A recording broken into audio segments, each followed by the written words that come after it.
What's going on, Dolphins? It is your boy Dillon, and I just got done a little bit ago making, a video about the updates to the head coaching search. So make sure you check that out if you haven't seen it yet. But this video is going to be my Dolphins 2021 season in review, and I'm going to talk about a lot of things. As you will see here in just a second, I'm going to have a graphic up for you.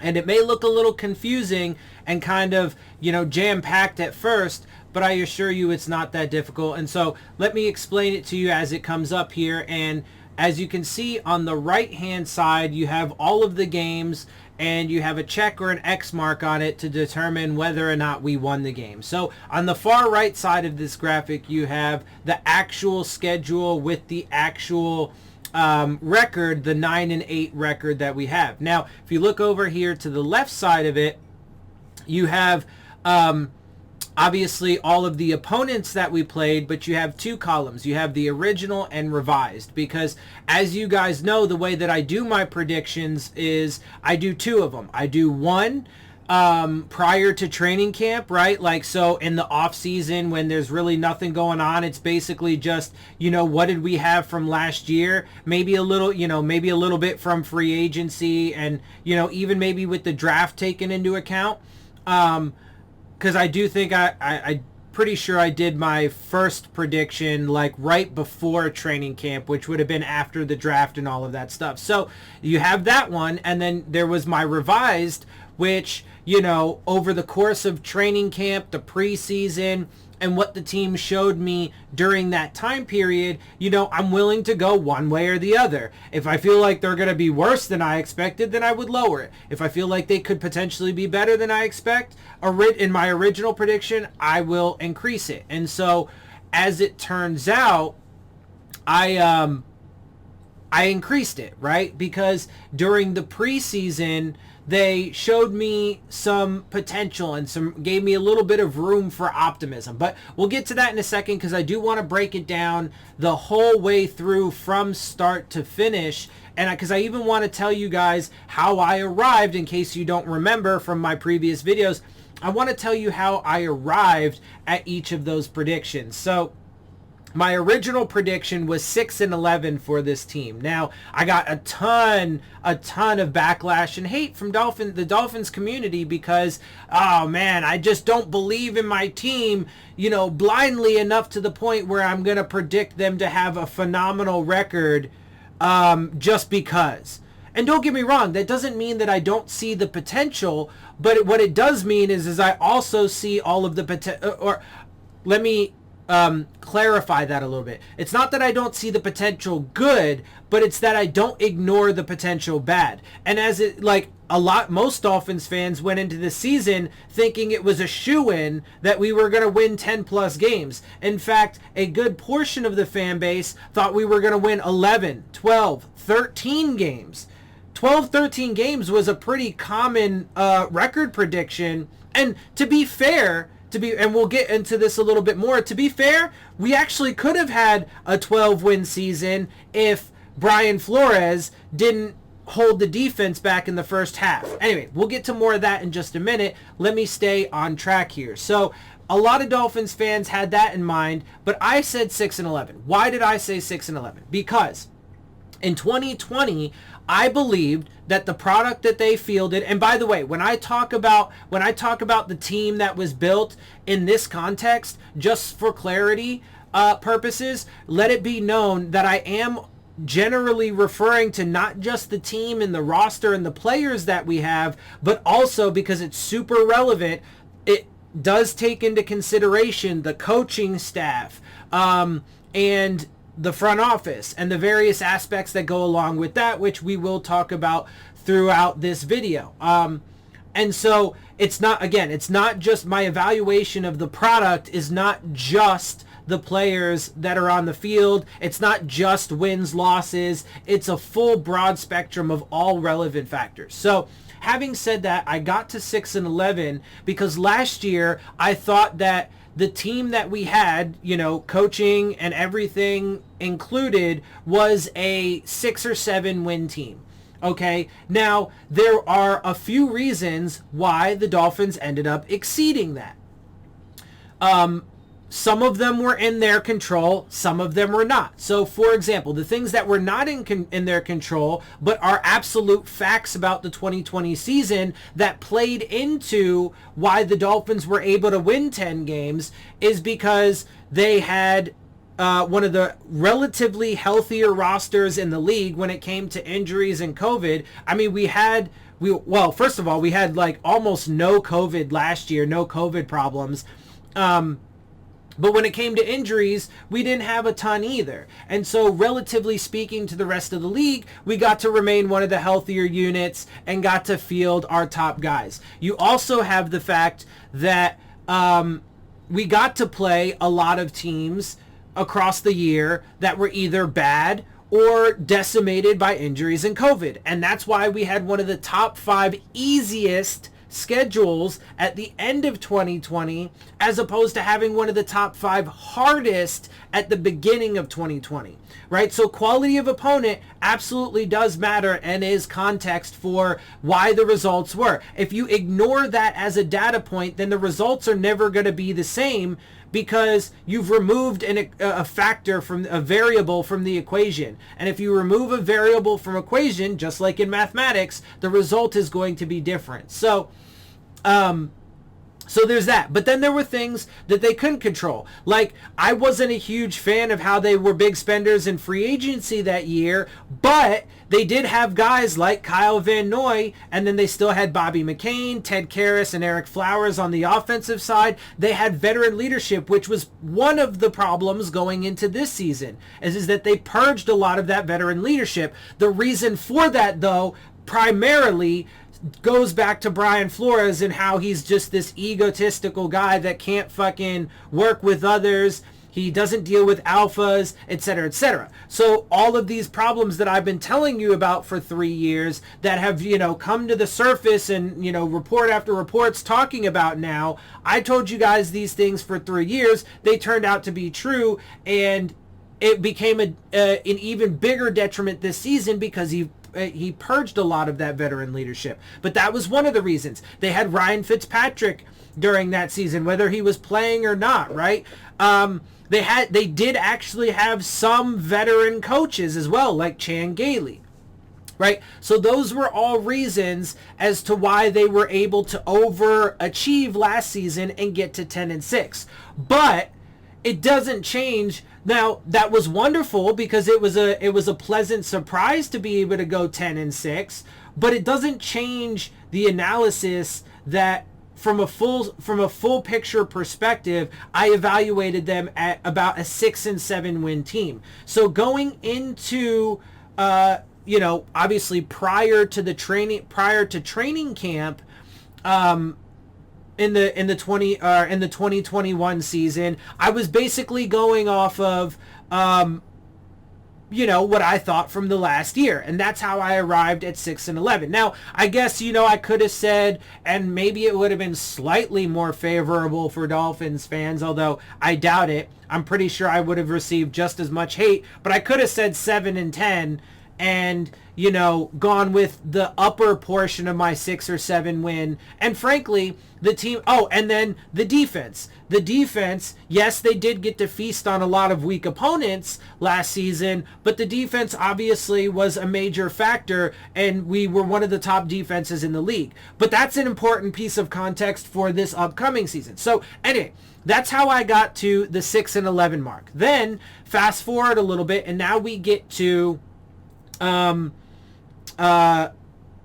well, actually, before I do that, let me go ahead and just mention and take a look at this. So if you look at this graphic that I've had up here, you have the original and the revised. So according to my original prediction, 6-11, let's run through this and let's see who I had us losing to. So I had us losing to the New England Patriots in the first game of the season, then the Buffalo Bills, then the Raiders. I did have us, though, winning against the Colts, losing against the Bucks, the Jags, the Falcons, and then the Bills. So in the first 8 games, I did actually have us going 1-7. And obviously, we went 1-7. The differences were we beat New England in the first game of the season, and then we ended up losing to the Colts.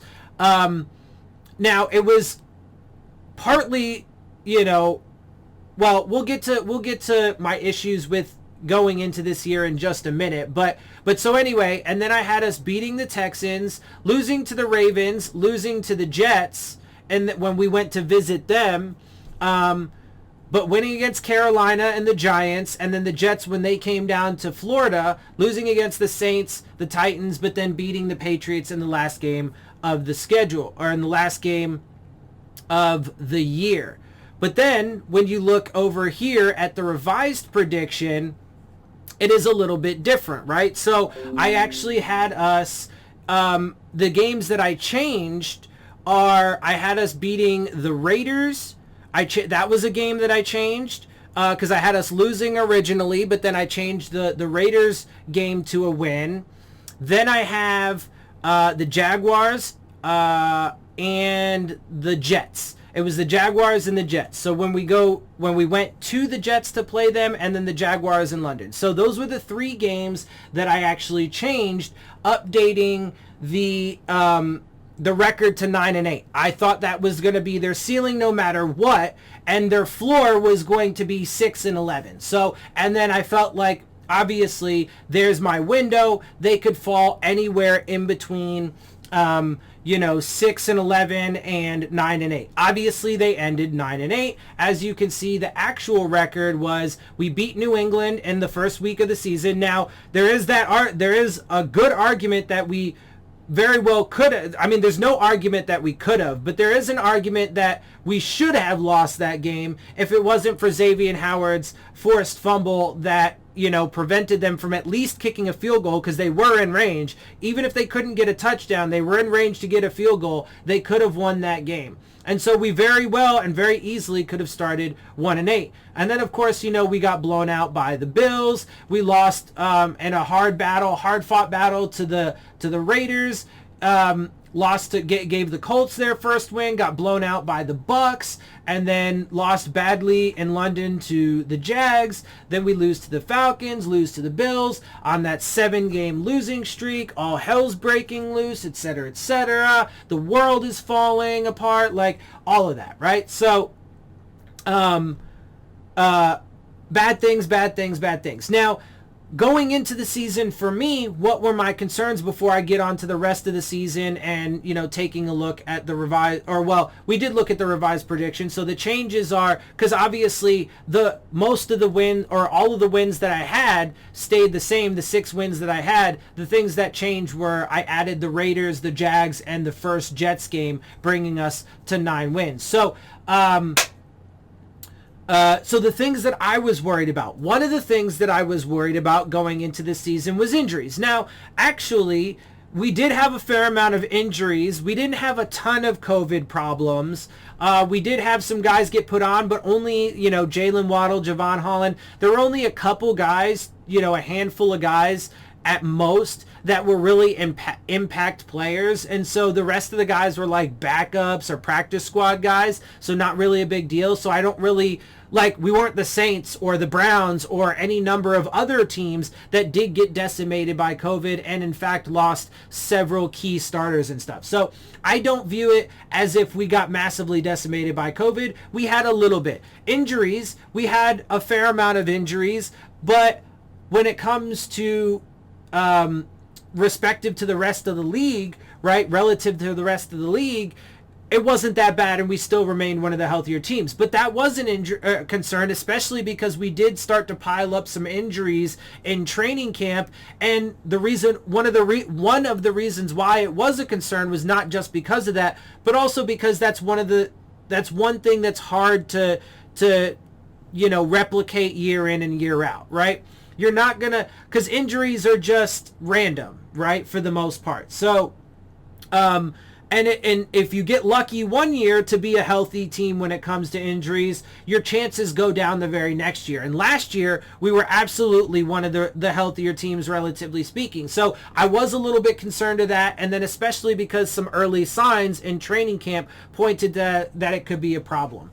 And it did affect us. Although, again, not like the Titans, for example, who had 30 to 35 players plus on injured reserve throughout the season, if not more. So crazy, although they have been getting healthier now these last few weeks, which is good for them going into the playoffs. But they were one of the more injury decimated teams and still fucking, got 11 wins or whatever, or 12 wins and made it to the fucking number 1 seed. Anyway, I digress. So that was one of my concerns. Another one of my concerns is the defense, because I wasn't convinced that we were going to be able to replicate it. Now, to be fair, I expected just some natural regression into maybe like the middle of the pack, because turnover, the areas in which we excelled at are the hardest areas to replicate year in and year out. Third down percentage, turnovers, and red zone, right? Those were some of the, and this year, for the most part, we were terrible on third down, so obviously we didn't replicate that. For the first half of the season, for sure, turnovers, well, we ended up average when it came to turnovers overall. In the top half of the league, but we weren't like, top 5 like we were last year. Although this year, we did end up in the top 5 in sacks, but you notice that was only when they started playing the defensive brand of football in the second half of the season that they played all last year, when they excelled at it, and they didn't even get the sacks, those kind of sack numbers last year, but now we have the guys to do it, right? And so once they actually started playing the right kind of brand of defensive football, we started getting back there. So they actually did improve in that department, but all of those other things are super hard to replicate, because then when you look at the rest of it, our run defense overall wasn't very good. We were letting up a ton of yardage. Like, there were a number of other stats that we weren't good at, and those are the common stats, right? Those are the move the ball stats, the yardage and stuff like that, right? We were good in points last year, but yeah. Anyway, so point is I expected it to be like a natural regression, because you're not going to be able to play quite at that high of a level in those super difficult statistical categories each and every year, and so you'll probably fall back a little bit. But I didn't expect us to fall out of like the middle of the pack and into the bottom of the league, because I did expect, that run defense and like pass rush would improve, and they did, but not until the second half of the season, when they started playing their brand of defensive football. Because in the first half of the season, it was horrible. We had 12 sacks versus the like 35 plus sacks we had in the second half, right? Across the board, statistical categories across the board, it was just night and fucking day. So, I was worried about that.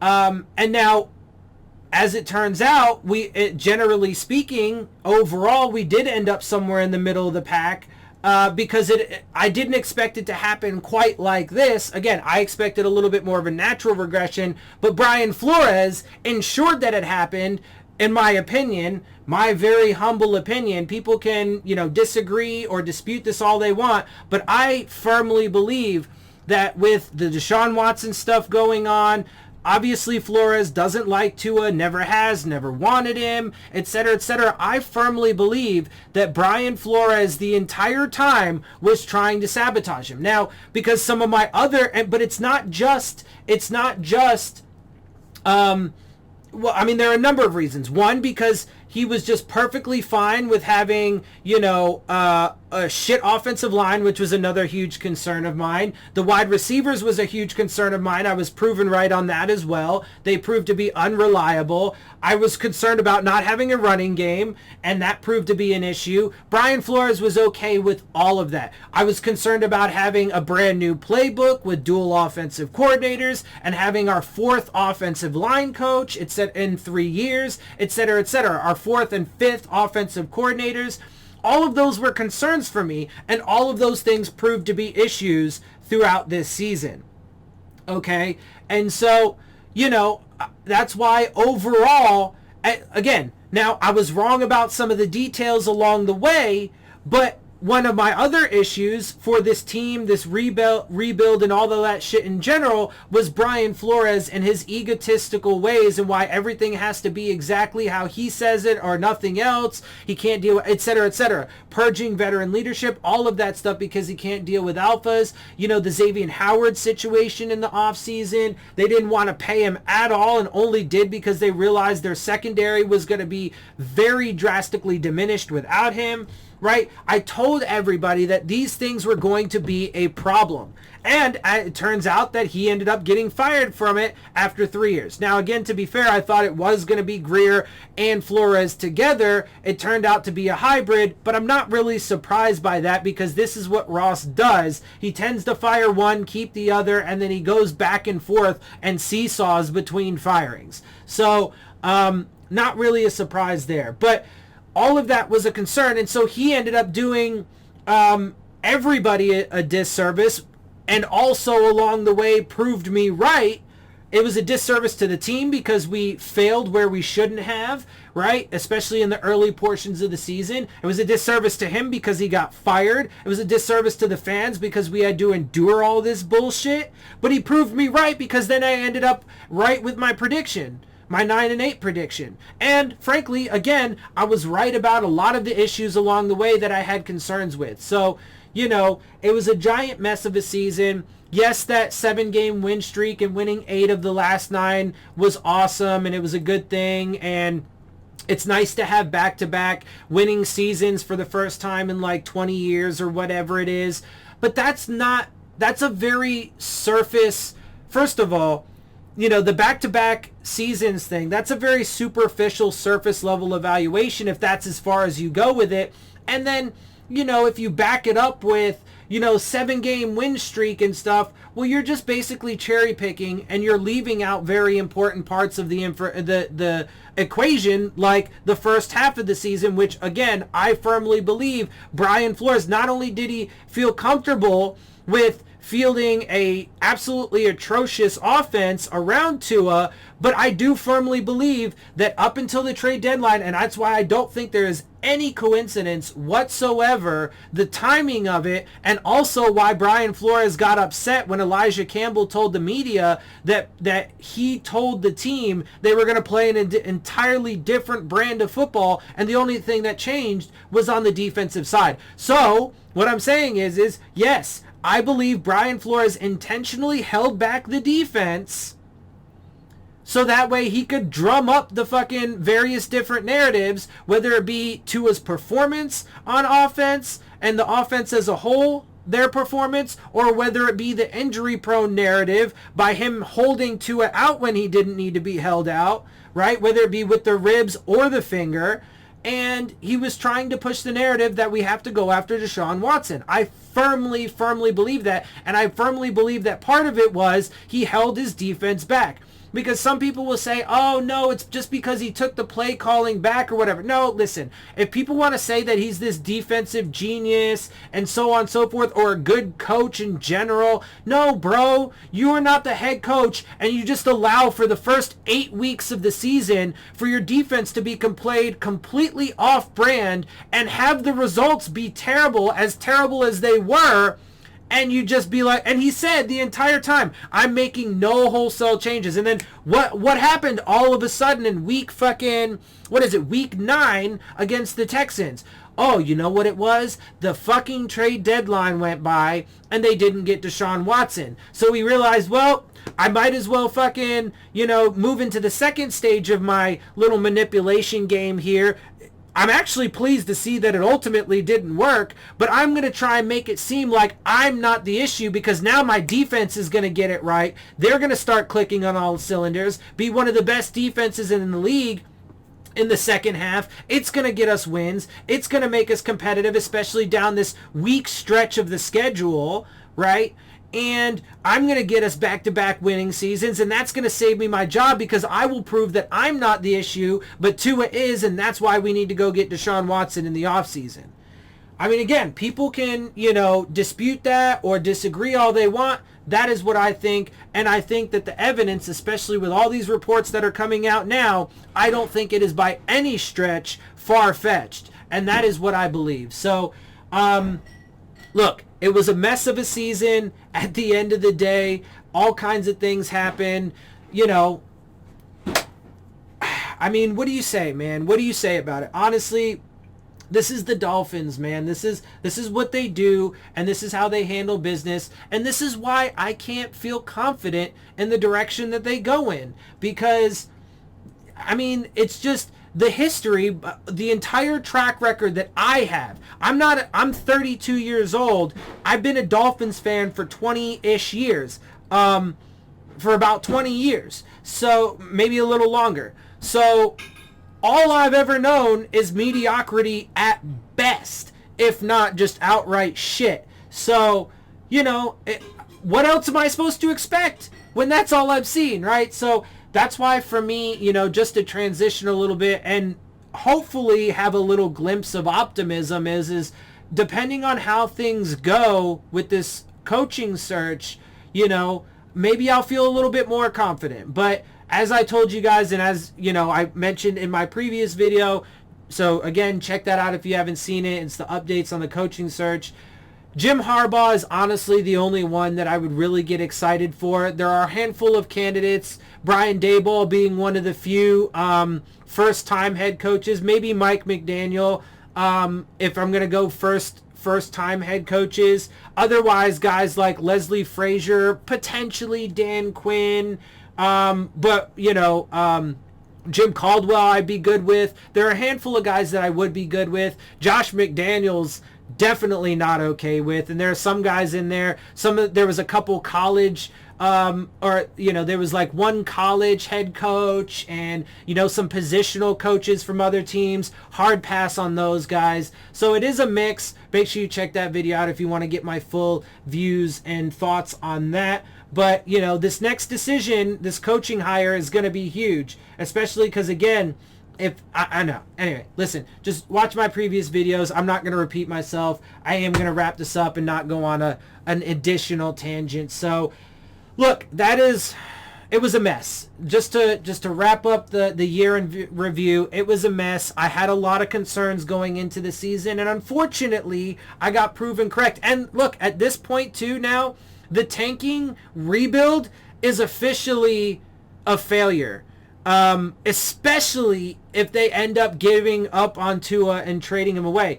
And the reason why I say that is because now we're in, you know, well, first of all, we didn't succeed at what we wanted to in a 3-year span and make it to the playoffs and fucking be relevant again and blah, blah, blah. But now we're also having, at the very least, an organizational rebuild, getting rid of the head coach and so on and so forth. So, which is going to inevitably at least set us back probably a couple years, depending on who comes in. We could have a quick turnaround if they do get a veteran coach like Jim Harbaugh, potentially, but even that's not a guarantee. And the more likely situation is that it takes another year or two for us to be able to really become relevant again, because there's still a lot of, you know, issues organizationally, issues on the roster, and holes to fill and stuff. And there's just a lot that needs to happen. So, you know, we'll see how it plays out. And that's really all I got. So it would just monitor the situation and how it goes from here. All right, well, with that, before I get out of here, make sure you check out the Rave On Sports App, the new fan-driven sports app for all of your sports, whether it be basketball, baseball, football, college, whatever you like, they got it. And they're looking to enhance your game day experience with live play-by-play coverage, live chats with other fans and content creators like myself, as well as giving you an opportunity to dispute all of the terrible officiating across all of these leagues. And with that, make sure you check the links in the description box to get it, as well as, with that, I'm going to get out of here. I hope you guys appreciate my perspective. If you do, make sure you hit the subscribe button. Make sure you hit the like button. Make sure you hit the bell if you want to get the alerts. Share my channel and videos with your friends and family. Leave your questions, comments, and concerns down in the comment section. And of course, as always, follow me on Twitter at DillonTartaro, as well as on Instagram at Dolphins_with_Dillon. And with that, I am out. I'll see y'all soon. Phins up.